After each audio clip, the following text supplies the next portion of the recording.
say it again. Good evening, everybody. If you want to, go ahead and open up to Acts 20. That's where we're going to start off. I don't know if it's just me, but it feels like it's a lifetime in between these classes, so I feel like we should spend a half hour recapping every time. We're not going to do that, but obviously if it seems jarring, just raise your hand because we don't want to make sure there's no questions or concerns about where we're going with any of this. This is a standard study on the book of Ephesians, except it's not standard because we're incorporating the book of Acts, which is the beginning of the church, and then Revelation as well. So it's all about kind of a topical study around the book of Ephesians, but it's why Paul wrote the things that he did, how it developed by the time you get to Revelation. It's kind of the idea of a snapshot of a congregation. And so that's the idea of this 40 years in Ephesus. That's kind of the lifespan that you're dealing with when you put those three books together. And so topically speaking, what we're going to be talking about tonight is the idea of false teaching. We'll get to that in just a second. Before we get started, though, I'll ask Kyle to lead us in a word of prayer.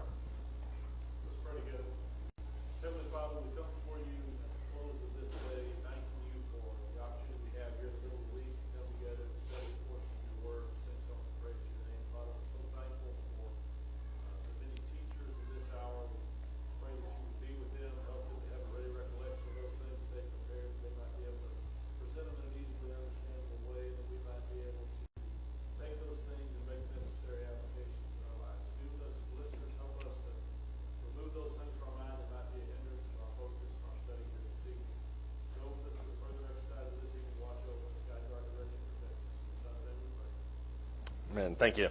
As I just mentioned, we're going to be discussing false teaching. All of the epistles more or less have some kind of idea of false teaching in it, so Ephesians is not unique in that. That being said, why does Paul spend quite a bit of time discussing false teaching with this church? Why would he have to talk about this at all? I don't ever address false teaching, so this is totally a him thing. It's not a me thing. But why does he have to talk about false teaching? Curtis?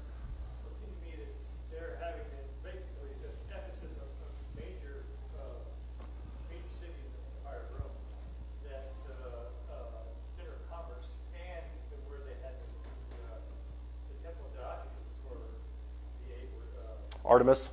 Yeah. It's not the astronaut thing. Yeah, it's the god, yeah. That because these were Gentiles coming out of idolatry, it'd be so easy to integrate that stuff into what Paul taught regarding the gospel. And so yeah. you would have to watch out that none of that seeps its way into. Plus, yeah. The idea of those who try to integrate Judaistic teaching. Mm-hmm. So Curtis just covered the next 20 minutes of our class, so we can just fast forward to slide 3.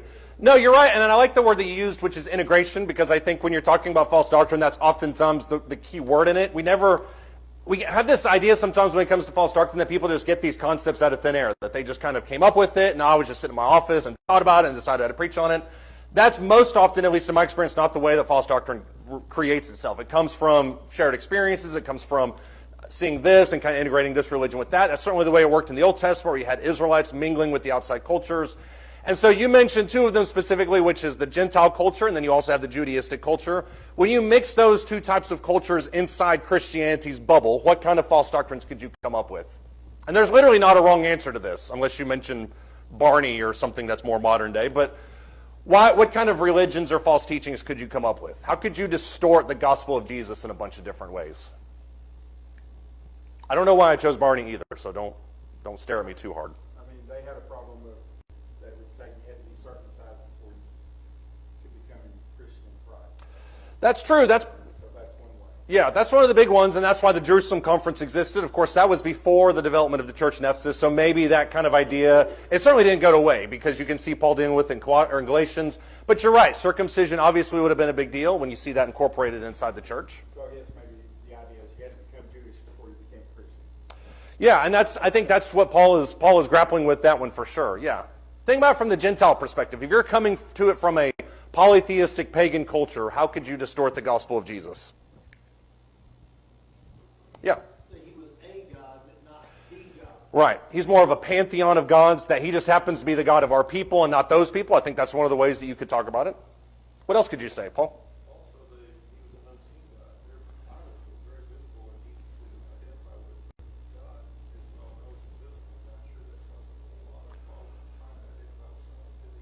Right. And I think that's for a culture that's used to idols and temples and those types of things. The idea of a Jehovah that you don't see and worship in temples, that's what Colossians comes into play. the idea that you don't necessarily worship it with hands, that's going to be jarring for a lot of those people. How do you worship something like that?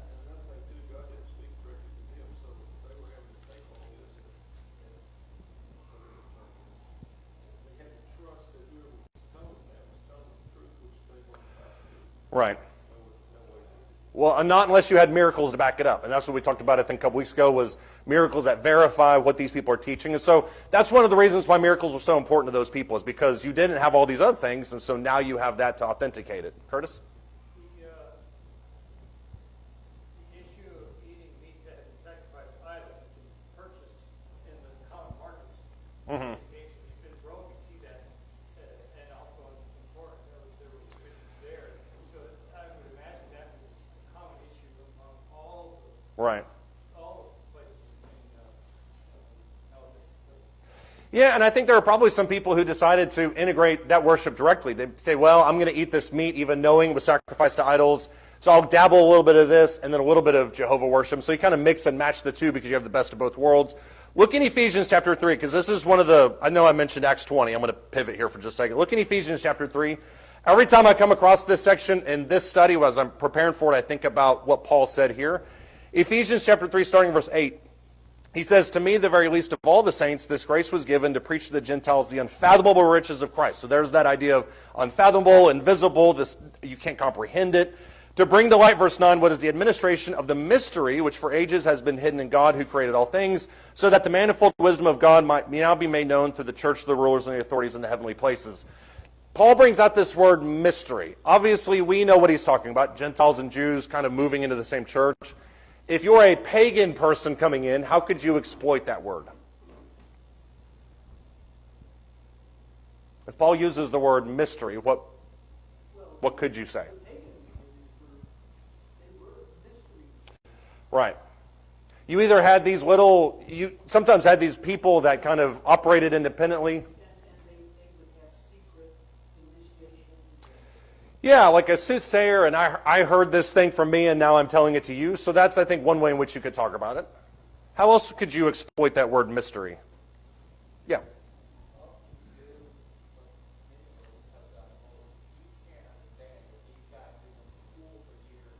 Right.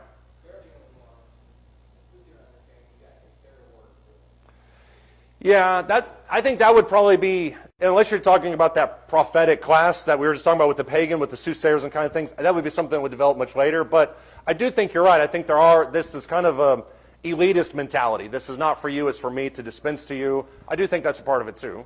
Curtis? like hidden knowledge. Right. As we consider the Gnostics had the claim, they proclaimed they had knowledge. Right. And so they took off, they misunderstood the nature of the flesh and the nature of divinity. Yeah. And they pushed Yeah. That's the thing that I keep coming back to in regards to this, is if, at the very least, when he uses the word mystery, it's assumed that there are lots of things that they're working through, that there's things that are unknown to them. The only reason Paul would use that is because it's something that he's explaining. And I think Gnosticism just feeds right into that kind of paranoia. By the time you get to Revelation, they have this pretty much ironclad. They're like, this is this, this is this. You've tested those who are apostles and they're not, so you have that set there. At least at the point when Ephesians is written, though, I think you still have kind of quite a bit that's up for grabs. And so he kind of needs to isolate it down. If you go back to Acts chapter 20 now, this is more or less where he starts to kind of address this concept. Acts chapter 20, starting in verse 25. This is when Paul is speaking to the elders of Ephesus at Miletus. He says, now behold, I know that all of you among whom I went about preaching the kingdom, you're no longer going to see my face. Therefore I testify to you this day that I'm innocent of the blood of all men. For I did not shrink from declaring to you the whole purpose of God.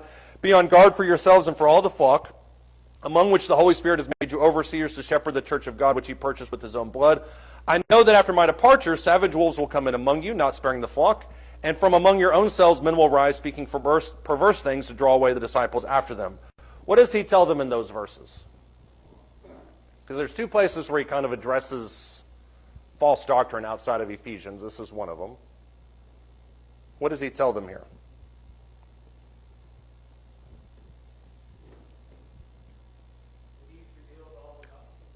Yeah, that he's revealed all the gospel. He's done his part. I think that's the main thrust of it. Paul?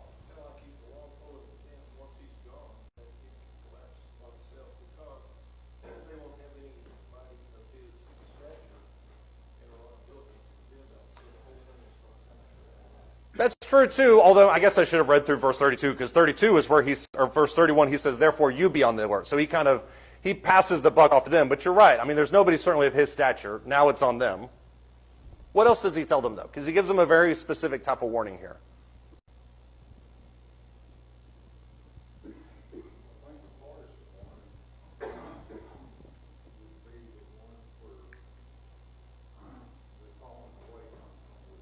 Right.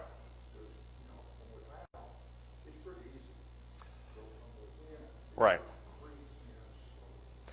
Yeah, and I think we have a very nefarious viewpoint of that, because he addresses in Acts chapter 20, he addresses essentially two different directions that the threat's going to come from. You mentioned one, which is the idea that they're going to come from without. Those we understand, those we get. Somebody rolls up in here and they start preaching something that's unheard of, something that's heretical, we would identify relatively quick. The real threat comes from within. And that's why I asked this question about where this false doctrine develops, is because it's not always something that's super obvious. Sometimes it's a distortion of truth in such a way that sounds really good at the beginning, but then by the time you get to the end of it, then it's way too late, and people are already here, and people are falling away from it. When you think about this situation, that amplifies the responsibility of the elders. You guys have a charge to look at all this and actually keep a lid on what's happening and make sure we teach truth. So I think that's a big part of it. Look at 1 Timothy chapter 1. This is not at all the three books that we're talking about, but it is relevant. 1 Timothy chapter 1.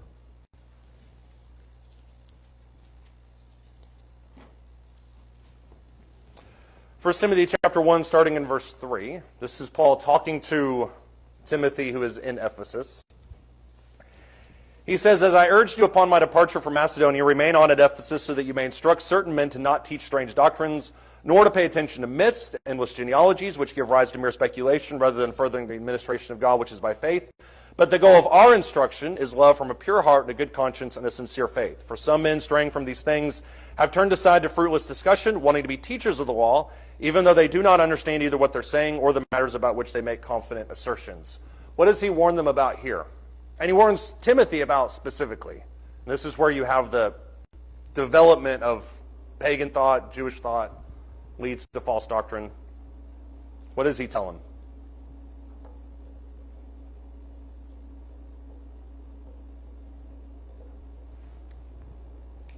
Yeah, well, stick to the doctrine. That's a big part of it. There's one way in which you go. You need to make sure you hold on fast to that.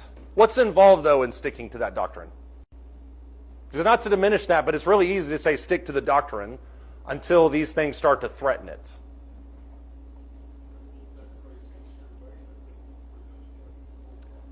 It does, and we're going to talk about that in 9 minutes from right now, but we are going to discuss that because I think that's the key to this whole section. Go ahead. Right.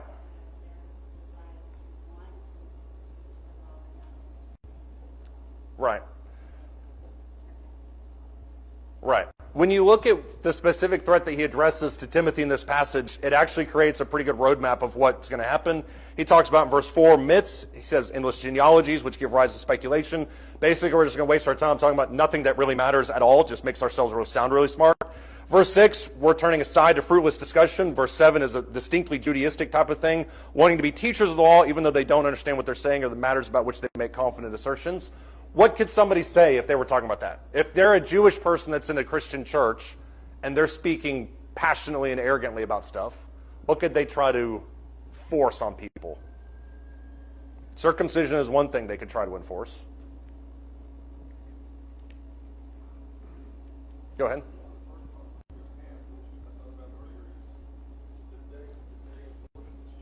Right.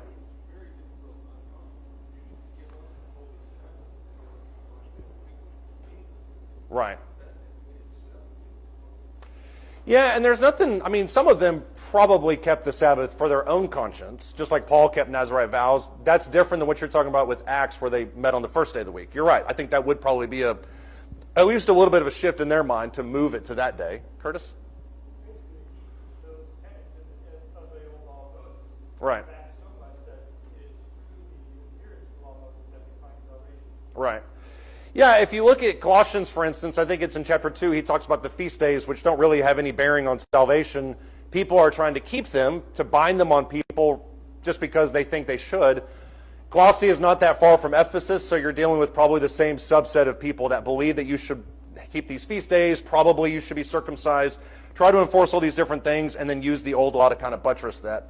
When you go to verse 18 of this chapter, 1 Timothy chapter 1, verse 18, he then addresses two people that specifically have kind of fallen to this. He says in verse 18, "This command I entrust to you, Timothy, my son, in accordance with the prophecies previously made concerning you, that by them you fight the good fight, keeping faith and a good conscience, which some have rejected and suffered shipwreck in regards to their faith. Among these are Hymenaeus and Alexander, whom I have handed over to Satan, that they will be taught not to blaspheme." Hymenaeus and Alexander obviously are two guys that have distorted it, but they have fallen to this. And so that's, I think, why this passage is so powerful, because he addresses threats in Acts chapter 20 that are going to develop from inside. 1 Timothy chapter 1, verse 3 is several years after Acts chapter 20. Now you start to see those threats develop, and they've claimed at least two victims, because people are attaching themselves to the old law, they're integrating Jewish or pagan thought. And so the elders' mentality is we need to make sure we have the truth, and everything else just kind of falls by the wayside. Anybody have any thoughts or comments on that? Yeah. Yes, John? Why does in verse 20, he says, he's delivered them over to so that they may be taught not to blaspheme. Mm-hmm. So blaspheme is speaking against the Holy Spirit and saying that his work is Satan's work. Right. So are these two men, are they trying to put down the No, I think what he's talking about here in that verse specifically is disfellowshipping. I think what he's saying is there's a very clear line of what Scripture teaches and what godliness is. These guys are outside the bounds of it. Rather than going and forcing them to come back, I've just delivered them over to do what they're going to do.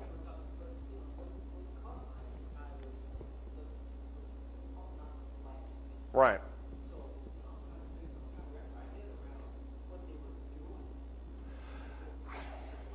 I mean, yeah. He doesn't. I think there's another two people that he addresses. I can't remember their names. One of them might be Hymenaeus, and it may be in this exact same book. But I think the accusation towards those two is that there's no resurrection from the dead. So I think that's another thing that he's addressing as well. And if that's the case, then he is blaspheming against the deity of Christ, the divinity of, all these different things. So it doesn't tell us what these two guys specifically have to say, but judging from the fact that they are Greek names, they're not Jewish names at all, it probably has something to do with the resurrection. That's my opinion, but I could be way off on that. Curtis, go ahead. Interestingly enough, you'll probably get this. Don't be so sure. Go ahead. Yeah. Apparently, They did, and that's why I think it's fascinating, is because they did end up drawing these lines, but when you get to Revelation, they drew too thick of lines, if that makes any sense. And so you're right. They did a great job of incorporating a lot of this, probably because they saw these two guys go off to the wayside, but there's some downsides that come with that too. So yeah, we are going to get to that eventually. Let me ask you this before we get too much further. Why is false doctrine so powerful? What is it about false doctrine that makes it so powerful? This is another one of those no wrong answer kind of questions. Yeah.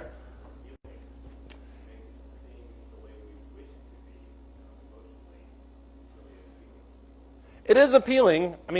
If you already are given to a certain style of belief, like I'm more authoritarian and so the Jewish structure works for me, then I'm going to adapt myself probably more to a Jewish Christian way of thinking. And so you're right, I think it does appeal to the native ideas that we sometimes already have. Jeff?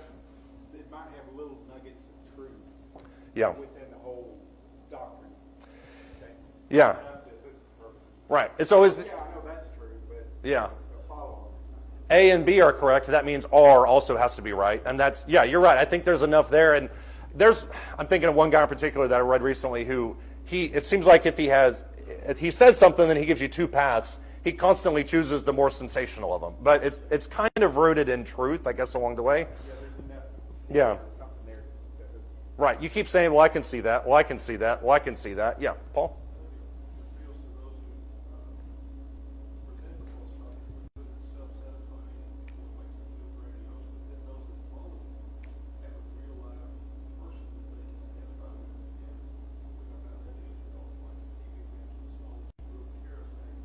Mm-hmm.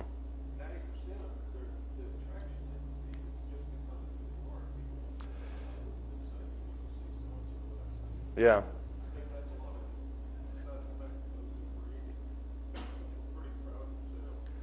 Yeah, that sheer force of personality. Well, he's speaking about really confidently, so that means he has to be somewhat right, because he can't be arguing passionately about something that's just blatantly wrong.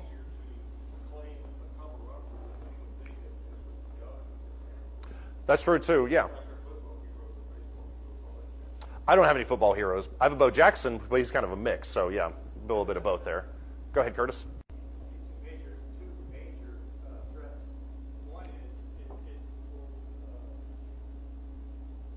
guide a congregation away from the practices that God wants us to partake in, particularly worship. Right. And other things like the teachings about, how God saves and all things like that. But ultimately, that it could introduce a concept that is not the gospel, that does not save, and will actually lead people away from the salvation that God provides through His pact. Right. Okay? And so that people who think they've done what God expects them to do, receive forgiveness of sins, they're actually still lost in sin. Yeah, it presents. I guess you're talking about kind of a false sense of security. The idea that I'm creating something that I believe in, but isn't necessarily true. Is that what you're talking about? Exactly. Yeah. For instance, how many people reject the idea of baptism? They don't think it's necessary for forgiveness of sin. Right. So they don't, and they haven't submitted themselves to the authority of Christ. Right. Yeah. Stand outside the Bible. Yeah. And that I think is a statement that's true about all false doctrine. It all comes back to the idea of self-seeking or self-seeking, serving. Self-serving and self-seeking. It's all about me, drawing people to me, building a following around me. That's the whole idea of false doctrine. And that's what I think is so fascinating about the way that Paul addresses it, is because the antidote to false doctrine, as we'll find out here in a second, is actually the exact opposite. And I don't think that's by accident when he addresses it in this way. James, did you have something? Yeah, one of the things that's strong in the way of false doctrine is it makes like a relative behavior okay. Right. Well, their child or grandchild does the exact thing that makes them all do. Well, this person says this one is their mind. Right. And I don't think that would be the mind of God. Hold on, follow this because I don't want to deal with my grandchild get lost. So I don't think the family is really God their own kids, but no one else they want to do it you. Yeah. In my opinion, there's nobody harder to convert than somebody who's lost somebody that was in some kind of different religion, like somebody that was a devout Methodist. If they've lost somebody that's close to them that fell away, that died when they were a Methodist, you're never going to be able to convert that Methodist. I mean, you can. It's not impossible, but it's really difficult because those emotional strings that are attached to it. Sandra?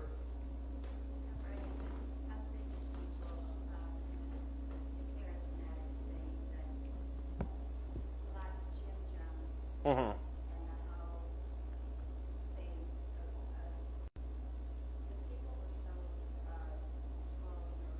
Mm-hmm. And they looked to him Right. for guidance in everything. Mm-hmm. And ultimately, it cost them their lives. So a false doctrine is so powerful that it even cost them their own lives. Yeah. But it is the people who look Mm-hmm. for something, and this person Right. provides whatever it is they think Mm-hmm. enough to guide them in some extreme Mm-hmm. circumstances.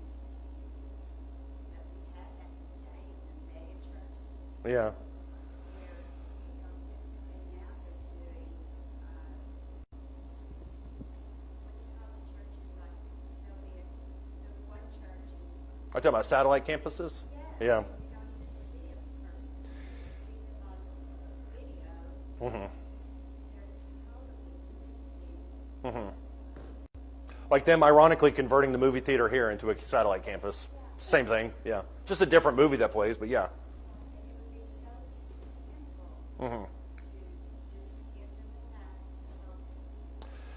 Yeah, and to that point, I mean, I think it's worth pointing out that when Paul is writing this letter, he's not there. I mean, he's not in Ephesus anymore. He's ran out of town, Acts chapter 19. He's not ran out of town. He's pushed out of town, more or less. But he's not there anymore. And so there's an authority vacuum that's present in Ephesus that's going to allow false teachers to come in and exert their authority over them. And that's part of why Paul addresses Ephesians in the way that he does, which is very familial but also very authoritative.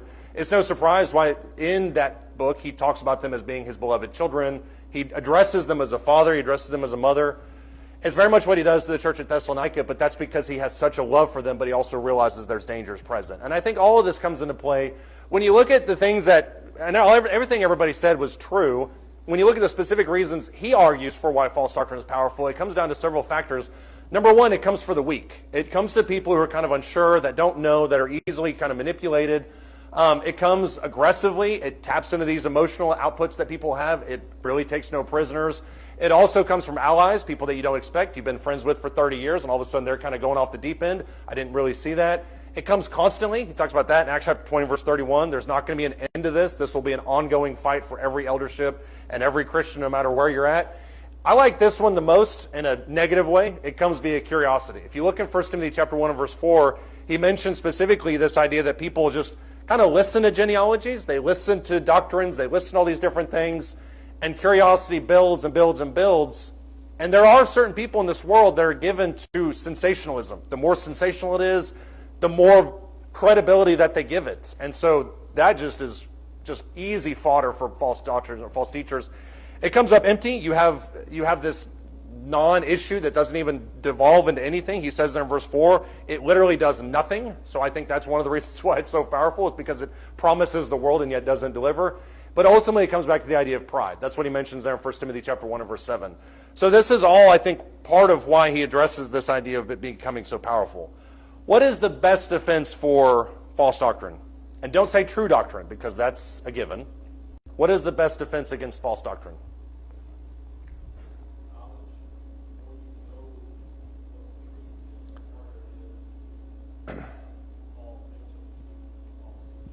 That's true, and I said don't say that, but you're exactly right, because when you said that, I heard study, knowledge and study, going deep into scriptures. Just understanding the certain concepts are useless unless you go deep into them and understand the core arguments. That depth is where people get sideways. So I do think you're right on that. You have to have that depth of study. Cameron?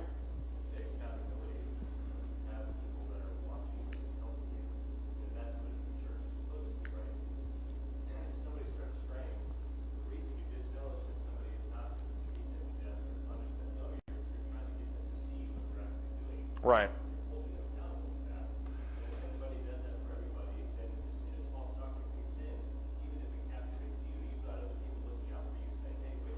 Yeah. In a perfect world, that's exactly what we would do. But we don't ever heartily do it because we don't like having those conversations. And that's, I think, one of the beauty of Paul's writing is that he doesn't shy away from that. That's literally what he says in Acts 20. I didn't shrink from declaring to you the whole gospel of God. To have that mentality where you're going to teach people and you're going to put your relationship on the line to help them, that's where that accountability comes in. But so oftentimes we don't do it. You have something? You looked like you were about to swing that arm up. Sorry about that. Oh, okay. I don't think you can move it. It's made of wood. But yeah, nice try. Curtis, go ahead. Paul, writing to Galatians, said he didn't give him an instant. He didn't give him a platform at all whatsoever. He didn't give him a second thought. Right. Those who are trying to teach.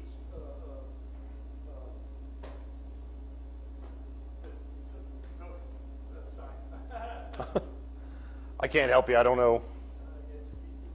Oh, okay.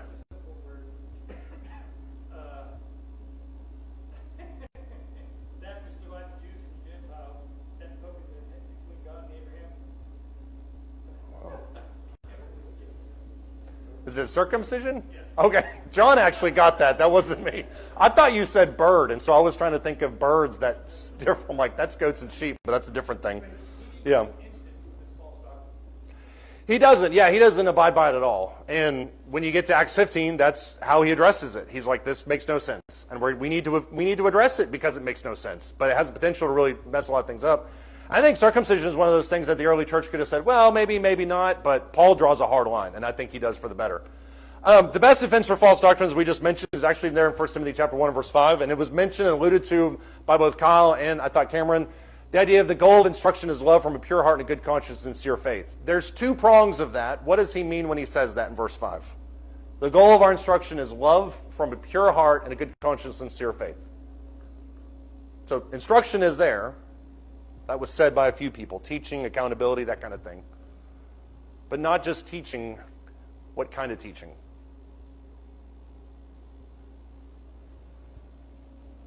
Motivated by love. It's motivated by love, yeah. What else does it do?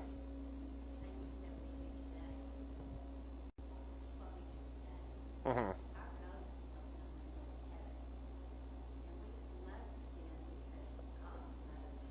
Right.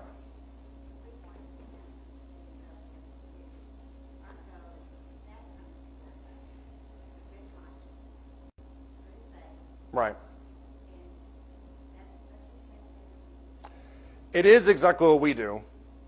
And I think you're right. When we talk about it in terms of person-to-person evangelism, I think Paul is saying that just as well as he's saying the other thing, which is where my mind is at. But you're right. If we go talk to somebody, theoretically, we should just want their soul to be saved. I think sometimes when we go talk to people, we do it with the mindset of I'm right and you're wrong. That's the wrong perspective. But you're right. I think that's the mentality with which we should bring that up. And then that carries with it understanding and patience and listening and all those other things. Why does he say this, though? He says our goal, the goal of our instruction, is love from a pure heart and a good conscience and sincere faith. Yeah. Well, I think in verse 4, it gives you a clue as to what was going on. Mm-hmm. So you have Jewish Christians who could say, I go back all the way. Right. I was the chosen first, I was the Christian first, and then he gave it to y'all, and y'all believe in fables, and that's where it's causing the disputes. Right. I don't know if you've ever been in a congregation, because that continues to this day. Mm-hmm. Have you ever been in a congregation where they don't have elders and they have men's business meetings? And you Yeah. have some old guy sitting in a corner who was there when the building was down in the studs? Usually they claim they walked with Jesus. So, I mean, that goes pretty far back. But yeah. And he Yeah. wants to run things, but he's not qualified or not willing. Okay? Yeah. So you still have a little bit of that genealogy thing going on. Okay? Yeah. So they're here, they're in Ephesus, and you have a faction that says we were first. Mm-hmm. And then you have a faction that says, well, we're now included. Mm-hmm. And you're having disputes. Right. So he's saying that's not what we're supposed to be doing. Right. We're supposed to be instructing in love, and we're supposed to be coming together as one. Right. So you're exactly right on that. We used to have business meetings here before we had elders and deacons. I don't remember any of those men's meetings being particularly aggressive or anything like that. But I know exactly what you're talking about. I've sat in ones at other places that are exactly like that. And it really is. And it can be an old guy, young guy, the guy that showed up 10 minutes ago. He just wants to have his voice heard.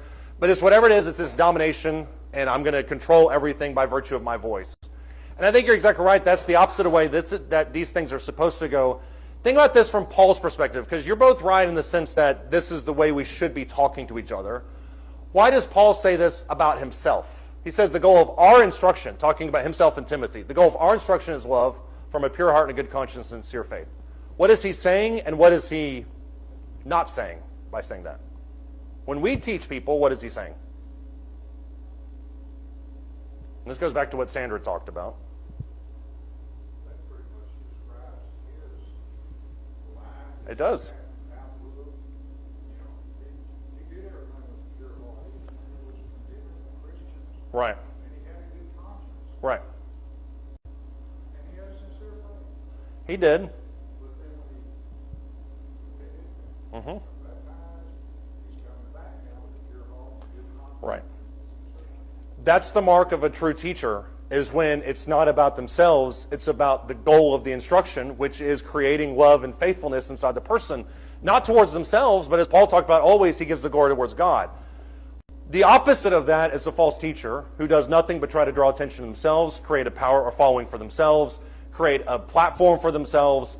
That's where he differentiates himself. And that's why I think this verse is subtly powerful, is because he's saying, look, this is what we do, and between the lines, he's saying that's what false teachers don't do. And I think that's why this verse is so powerful. Paul? I was going to say, I think he's trying to motivate each other and make them understand that he's not doing it for Right. so many words. So he's actually telling them why he's doing it to validate it. Right.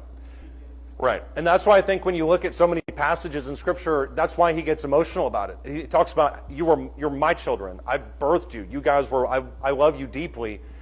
And he says when people want to come back to him about his credentials for an apostleship, he talks about night and a day I've spent in the deep. If you want to, I've been a Pharisee of the Pharisees. I could claim these things and I'm not. You guys need to understand that the only reason I'm not claiming these is because none of that matters. The only thing that matters is my love for you guys. And that, when you understand that about a false teacher, everything becomes crystal clear. Is this guy in it for himself or is he in it for God? That's really the only question that matters. Yeah, I mean, I could see a picture of Paul being one of those people that when they walk in the room, everybody knows him. Yeah. Probably has that. But he didn't use that. Yeah. He used Christ. Right. Through his, sincere faith in God and what Christ has done. Exactly. Not just that he knew Christ was the way. Right. It wasn't all what I said, it's here's what Christ said. Right. And what's the goal of this? The goal is not me having a bigger Substack following or a podcast audience. That's not the point. The point is that you understand more about God. That's the only thing I want out of this transaction. Gary? Matthew was pointing out in other places to the exact opposite. Not only am I not doing it for this, look, I'm in chains because Right. I'm already being poured out as a drink offering. Right. If you need any more, I guess, credibility or any more evidence of my love, just look at these chains. This is for you. That's the whole reason I'm here. And I think that resonates quite a bit. That's the same sacrificial attitude that Jesus had. The only reason he's on the cross is for you. It's not for him. It's for you guys. So I think that's the attitude these guys have. How does this have, and I guess we've already kind of talked about it, how does love from a pure heart, good conscience, sincere faith defend against false doctrine? And we'll just go to this so we can, because we're kind of running low on time. We got 7 minutes. Look at Ephesians chapter 4.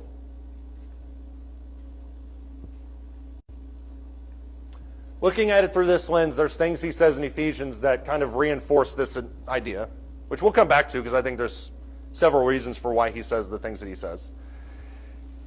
Ephesians chapter 4, starting verse 1, he says, "Therefore I, the prisoner of the Lord," there's that phrase that Gary just brought up a second ago, "implore you to walk in a manner worthy of the calling with which you've been called, with all humility and gentleness, with patience, showing tolerance for one another in love, being diligent to preserve the unity of the Spirit and the bond of peace." What does he say there in those 3 verses? He says, I'm the prisoner, and I'm imploring you to do what? Subscribe to my YouTube channel. That's obviously what he's saying. I'm imploring you to do what? What's that? Stay united. All that matters to me is that you guys stay united. But then he says specifically there in verse 3, being diligent to preserve the unity of the Spirit and the bond of peace. That's a callback to chapter 1 where he talks about the Holy Spirit seals us. It's that evidence of a changed life. That changed life is the idea that we're all sacrificing for each other. That's what I want you to do. And so in these 3 verses, he talks about, all the way up until verse 6, the preservation of the unity of the Spirit.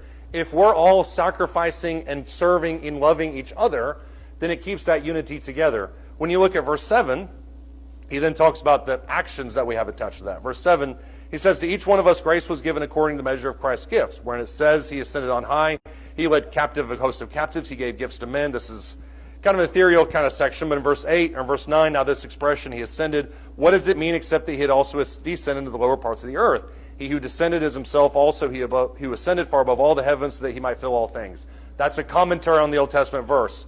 Verse 11 is where he kind of comes back to this thought. Verse 11, he gave some of those gifts as apostles, some as prophets, some as evangelists, some as pastors and teachers. Everybody had a variety of different ways in which they can serve.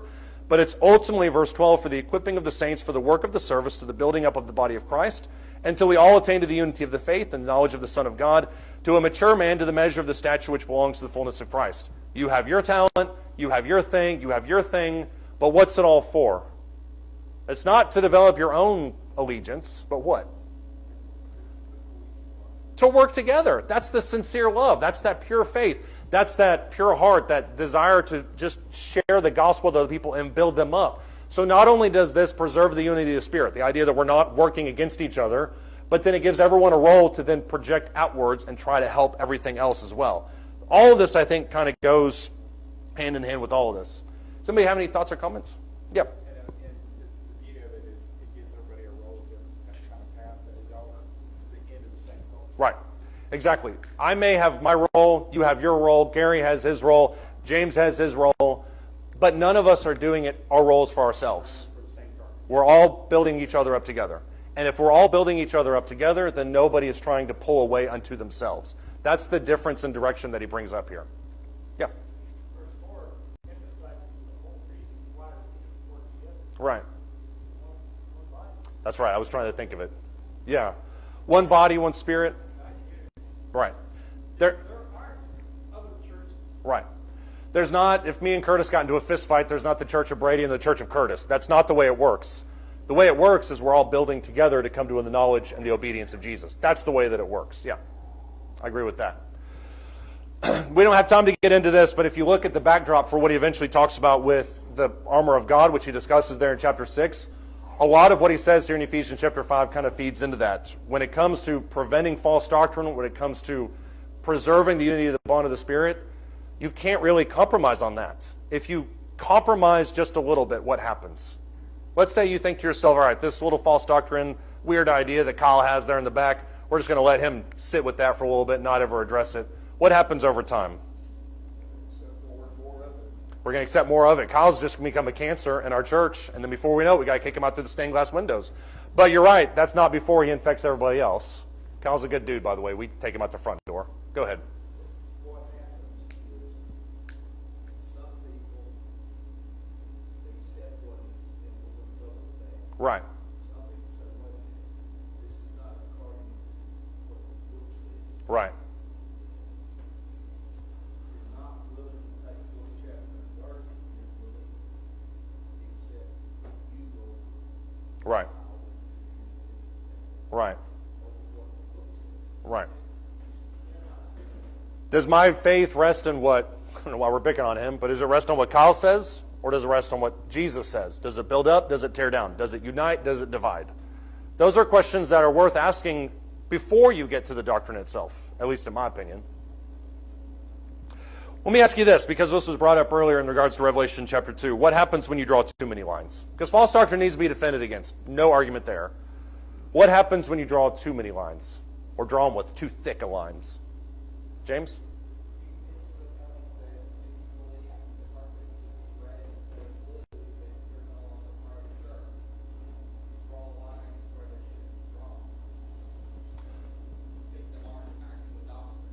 Unless you can get a 60-40 split in favor of red, and then everybody just needs to come to your side of thinking regardless. But yeah, I think you can just start to divide around things that don't matter, things that just, quite frankly, have no bearing. I mean, they shouldn't be dividing people at all. I think that's true.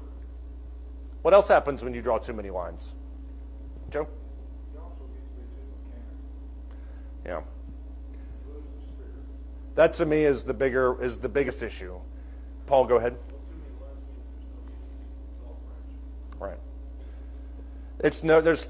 There's pieces.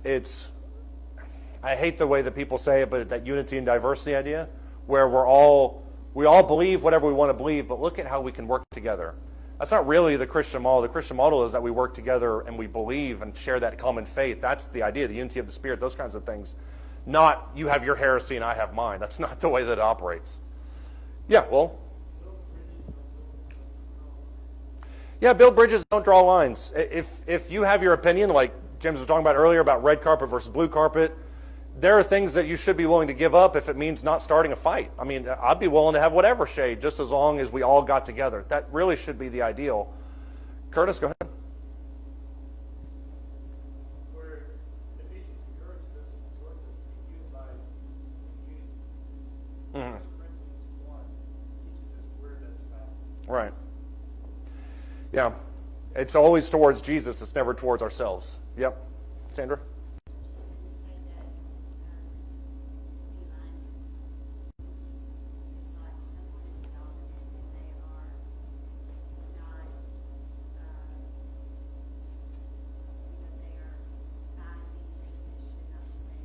Mm-hmm. There's too much influence over a congregation or a fellowship or whatever. They are causing division. And if the elders would put a stop to it, Mm-hmm. it would put a stop to too many times. Yeah. That influence too.